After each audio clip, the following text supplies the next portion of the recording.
So, I've been getting a lot of questions regarding my thoughts on the idea of contagion.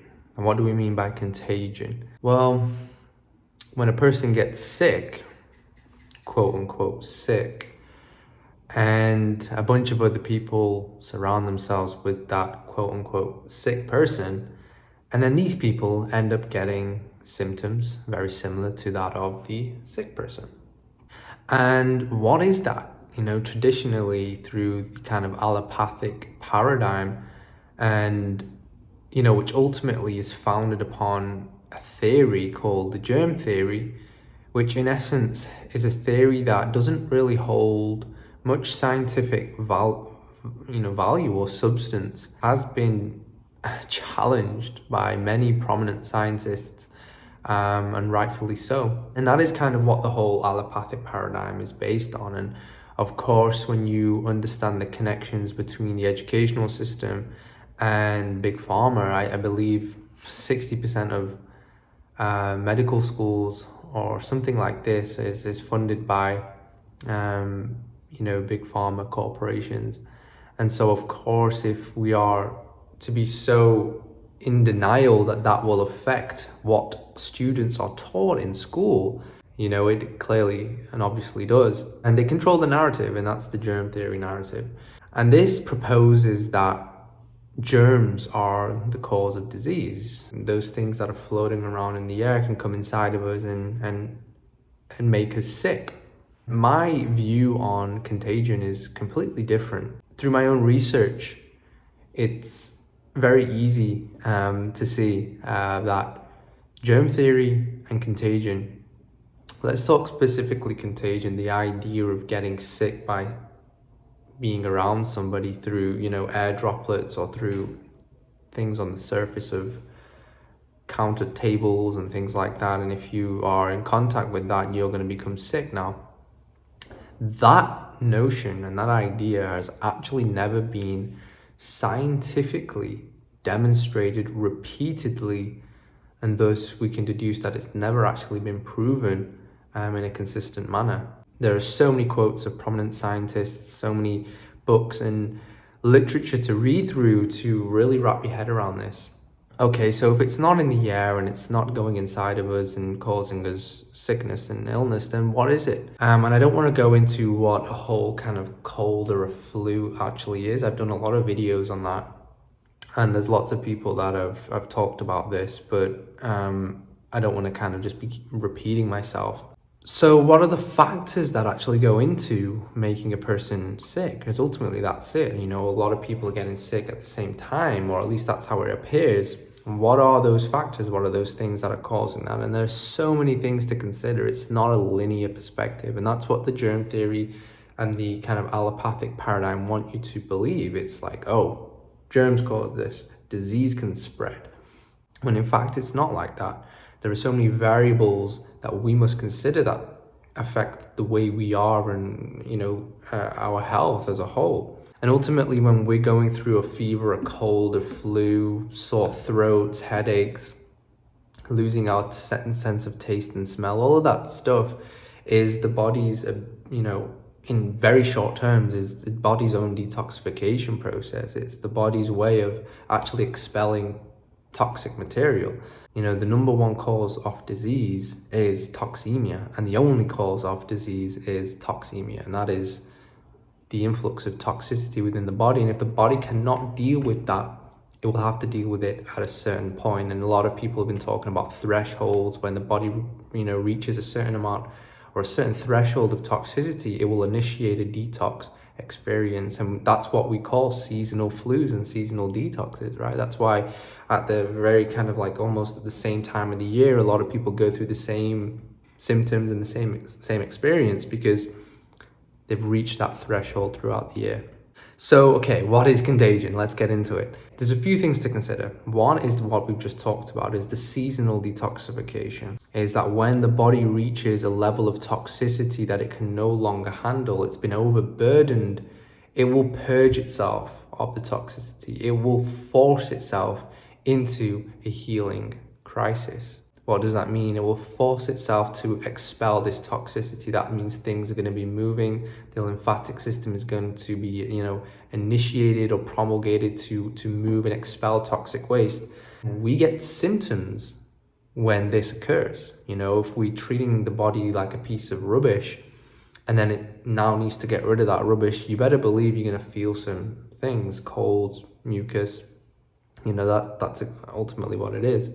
But there is something more specific, through my research, I believe Contagion is, and it's got to do with energetics, specifically bioenergetics. We are humans, we are electrical beings, we have a biofield that kind of surrounds us.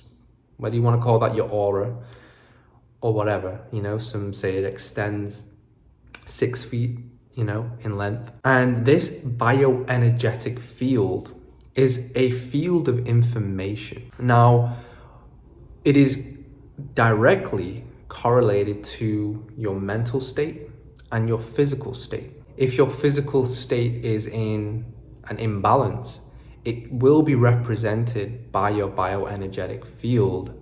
There will be some indicators within your bioenergetic field that support that you have an imbalance within your body. And the same with your mental state. If you're constantly thinking negative thoughts and horrid thoughts, your bioenergetic field will pick up on that and it will surround you, and it is a field of information. It will carry that information. This isn't pseudoscience. Some of this stuff has actually been measured and it is measurable and observable.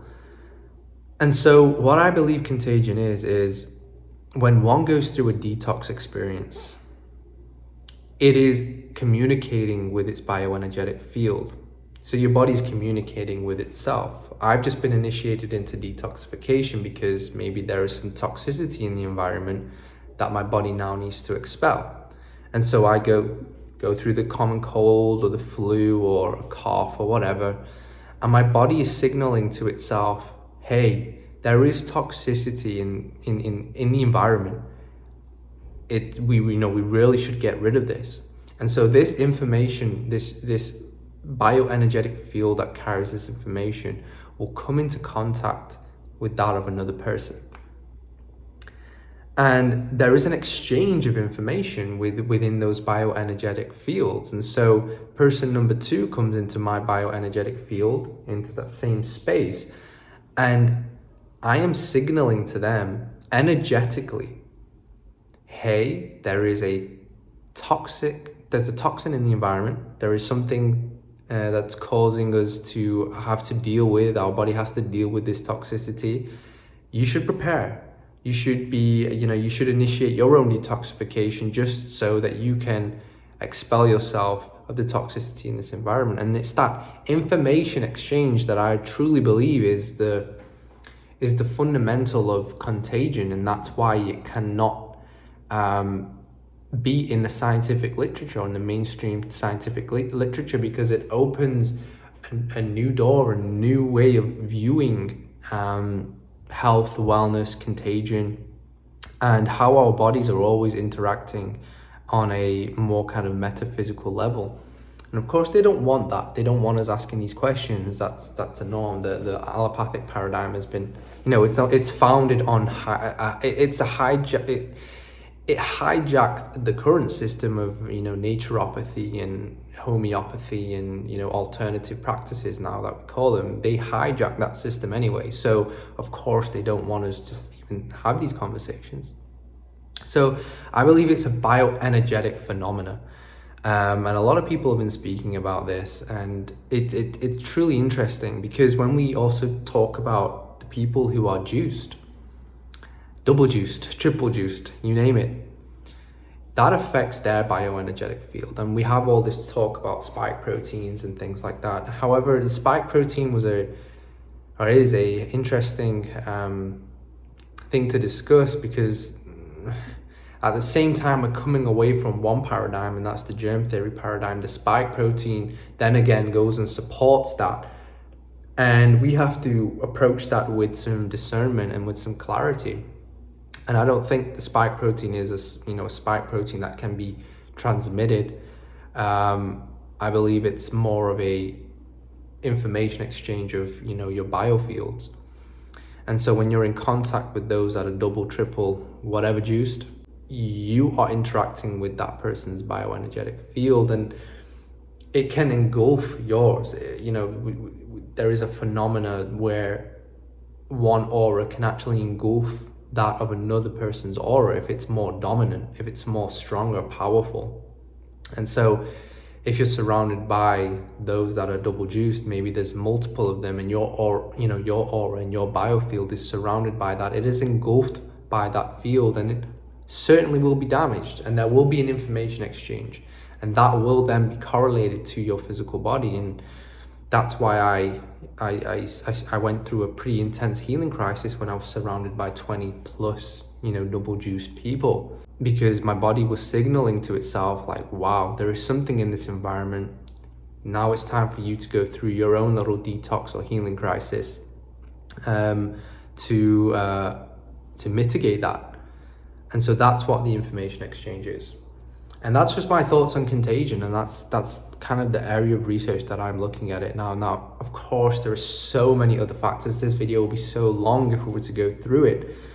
You know, there is your lifestyle factors, there is imbalances in emotional and, you know, stress management, there's imbalances in nutrition, imbalances in, you know, lifestyle habits, in poor sleep quality, poor nutrition, electromagnetic fields, lack of exercise, negative thoughts, all of these different things that we have to consider that actually promote, you know, dis-ease and sickness within the body and toxicity, right? So without going into all of that, this is my approach and my area of research into Contagion, that it's bioenergetic. There is an information exchange when it comes to our aurate field, our biofield.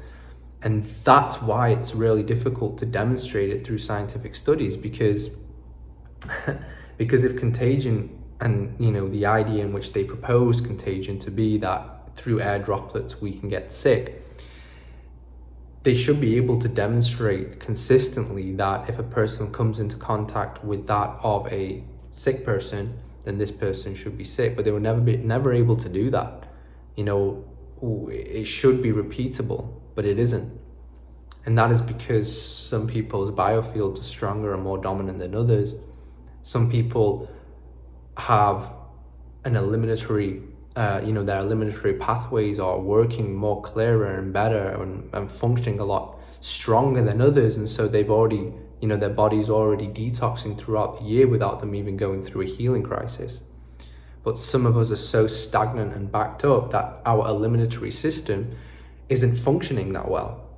And so if our eliminatory system isn't functioning that well, and we get a backed up system and we reach a certain threshold of toxicity, well, then our body has to deal with that at some point of the year. And of course, that's going to be a bit more prolific. You know, we're going to go through a healing crisis. We're going to get more, you know, stronger symptoms than a person who has a very clear and functioning eliminatory system and is eliminating throughout the whole year consistently with ease. And so these are the things we've got to consider. Health and wellness is not so simple. And I'm making this video just to share my thoughts, and maybe it resonates with some of you out there, but also to just share with you different perspectives of looking at certain things and not be so linear in your viewpoint, not so straightforward, because that's allopathic thinking. You know, Dr. T.C. Fry says it the best, that medical doctors are trained drug peddlers. They are trained drug peddlers. What does that mean? They're not taught about, you know, holistic health. Holistic being looking at all of the constituents and the variables that go into health.